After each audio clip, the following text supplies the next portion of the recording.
Friends, welcome back to the channel. So last lecture में हमने features of democracy में पाकिस्तान के बारे में पढ़ा था एंड इस लेक्चर में हम चाइना एंड मैक्सिको के बारे में पढ़ेंगे। So let's begin. In China, elections are regularly held after every 5 years for electing the country's parliament called Guangzhou, Renmin, Daibyo, the Hui, which is national peoples congress. So हम आगे national peoples Congress ही पढ़ेंगे, इस local name को हम use नहीं करेंगे। The National peoples Congress has the power to appoint the president of the country. It has nearly 3,000 members elected from all over the China. Some members are elected by the army. सो यहाँ पे बताया कि यहाँ की जो parliament है उसके पास ये पावर है कि वो प्रेसिडेंट ऑफ चाइना को अपॉइंट कर सकता है। अगर हम इसको इंडिया के साथ रिलेट करें तो इंडिया में भी ऐसा ही होता है। इंडिया में भी जो प्रेसिडेंट है उसकी अपॉइंटमेंट के लिए जो कॉमन पीपल है वो वोट नहीं करते हैं, बल्कि जो पार्लियामेंट है वो ही इसके लिए वोट करता है। So it has nearly 3,000 members elected from all over the China. अब ये जो पार्लियामेंट है, इस पार्लियामेंट में जो एमपीज हैं वो नियर अबाउट 3,000 पीपल है and some members are elected by the army. इन 3,000 लोगों में से कुछ एमपीज जो हैं वो ऐसे हैं जिनको के आर्मी ने चूज किया है। लेकिन ये चीज अब इंडिया से बिल्कुल डिफरेंट हो जाती है, क्योंकि इंडिया में जो पार्लियामेंट है उसमें जितने भी रिप्रेजेंटेटिव्स बैठे हैं, जितने भी मेंबर ऑफ पार्लियामेंट बैठे हैं, सभी को जो आम सिटीजन है, जो इंडियन सिटीजन है, उन्होंने इलेक्ट किया है, उन्होंने उनके लिए वोट किया है। किसी ने भी आर्मी की तरफ से सिफारिश नहीं की है, ठीक है। सो एंड कोई भी जो मेंबर है वो आर्मी के थ्रू इलेक्टेड नहीं है इंडिया में। लेकिन चाइना में क्या है, some members are elected by the army.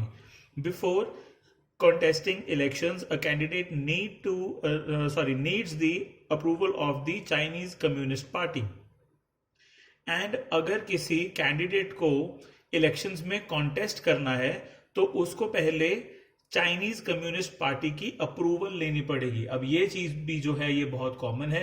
India में तो ऐसा नहीं है कि अगर आपको पार्लियामेंट की जो कॉन्टेस्ट है वो आपको करना है, यानी कि अगर आपको इलेक्शंस में खड़े होना है तो आपको बीजेपी पार्टी जो है आपको उसकी अप्रूवल की जरूरत पड़ेगी। इंडिया में तो ऐसा नहीं होता है। इनफैक्ट वर्ल्ड के जितने भी डेमोक्रेटिक कंट्रीज हैं, जो फुल्ली डेमोक्रेटिक कंट्रीज हैं, उनमें से किसी में भी ऐसा नहीं होता है कि आपको इलेक्शंस लड़ने के लिए किसी एक पर्टिकुलर पॉलिटिकल पार्टी की अप्रूवल जो है वो लेनी पड़े। ऐसा कहीं पे भी नहीं होता है। लेकिन चाइना में ऐसा होता है कि अगर आपको इलेक्शन लड़ना है तो उस कैंडिडेट को पहले चाइनीज कम्युनिस्ट पार्टी की अप्रूवल लेनी पड़ती है। Only those who are members of the Chinese Communist Party or 8 smaller parties allied to it were allowed to contest elections held in 2002 and 2003. The government is always formed by the Communist Party. So, अगर हम China की बात करें तो वहां पे जो Chinese Communist party है एंड उन्हीं की अलाय में जो 8 स्मॉल जो पार्टीज हैं, उन्हीं को सिर्फ ये राइट है कि वो इलेक्शंस में कॉन्टेस्ट लड़ सकते हैं।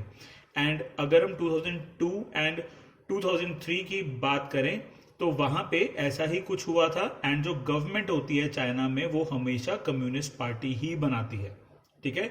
यानी कि एक ही पार्टी है जो कि गवर्नमेंट बनाएगी। लेकिन इंडिया में तो ऐसा नहीं होता कि सिर्फ जो कांग्रेस है वही पार्टी बनाएगी, या फिर आम आदमी पार्टी ही पार्टी बनाएगी, या फिर बीजेपी ही पार्टी बनाएगी।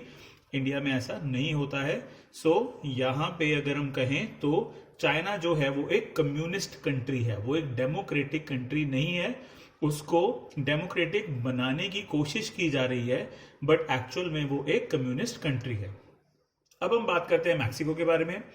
Since it's independence in 1930, Mexico holds elections after every 6 years to elect its president. The country has never been under a military or dictator's rule, but until 2000 every election was won by only a party which is named as PRI. सो अगर हम Mexico की बात करें, Mexico जो है वो 1930 में independent हुआ था, तब से लेके अभी तक, ठीक है, यानी कि 70 इयर्स हो चुके हैं। अगर हम 2000 की बात करें, 70 इयर्स हो चुके हैं। और जो इलेक्शंस है वो हर 6 साल के बाद होते हैं, लेकिन जो प्रेसिडेंट है वो 70 सालों में भी चेंज नहीं हुआ है।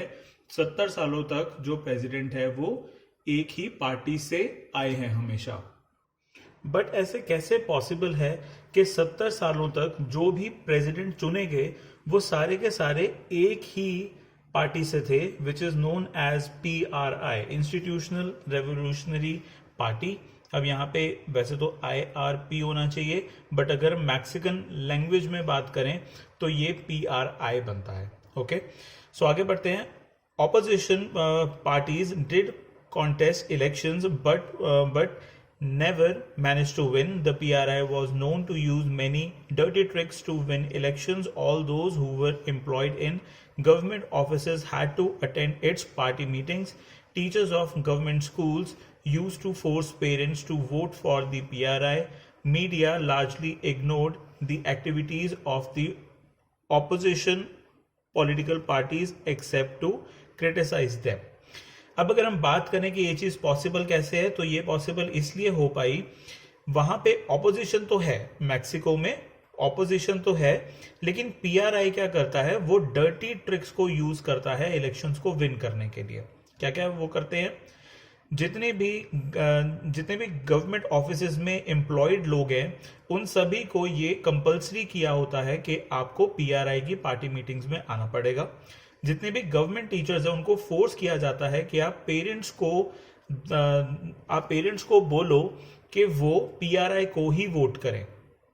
ओके, मीडिया जो है वो लार्जली PRI की उसकी जो बुरी एक्टिविटीज हैं उनको सपोर्ट नहीं करता है, मतलब कि उनकी जो बुरी जितनी भी पॉलिसीज हैं PRI वगैरह की, उसको वो इग्नोर कर देता है। लेकिन अगर ऑपोजिशन पार्टी की कोई भी ऐसी एक्टिविटी होगी जो कि अच्छी नहीं है, उसको क्रिटिसाइज करने में वहां का जो मीडिया है वो बिल्कुल भी टाइम नहीं लगाता है। यानी कि ऑपोजिशन पार्टीज जो हैं, अगर वो हल्की सी भी कोई भी ऐसी गलती करते हैं जिसका इम्पैक्ट कोई बड़ा नहीं भी होगा, लेकिन जो वहां की मीडिया है वो उस गलती को बढ़ा चढ़ा के बोल देती है, और इसकी वजह से जो लोग हैं वो ऑपोजिशन पार्टीज को उतना लाइक नहीं करती हैं, लेकिन PRI को काफी ज्यादा लाइक करती हैं। Sometimes the polling booth were shifted from one place to another in the last minute which made it difficult for people to cast their votes. और अगर हम बात करें तो कभी कभार तो ऐसा भी हो जाता है कि पोलिंग बूथ्स जो होते हैं, वो बूथ जहां पे लोगों ने वोट करने होते हैं, उसको लास्ट मोमेंट में शिफ्ट कर दिया जाता है और वहां पे सिर्फ उन लोगों को भेजा जाता है जिन्होंने PRI के फेवर में अपना वोट डालना है।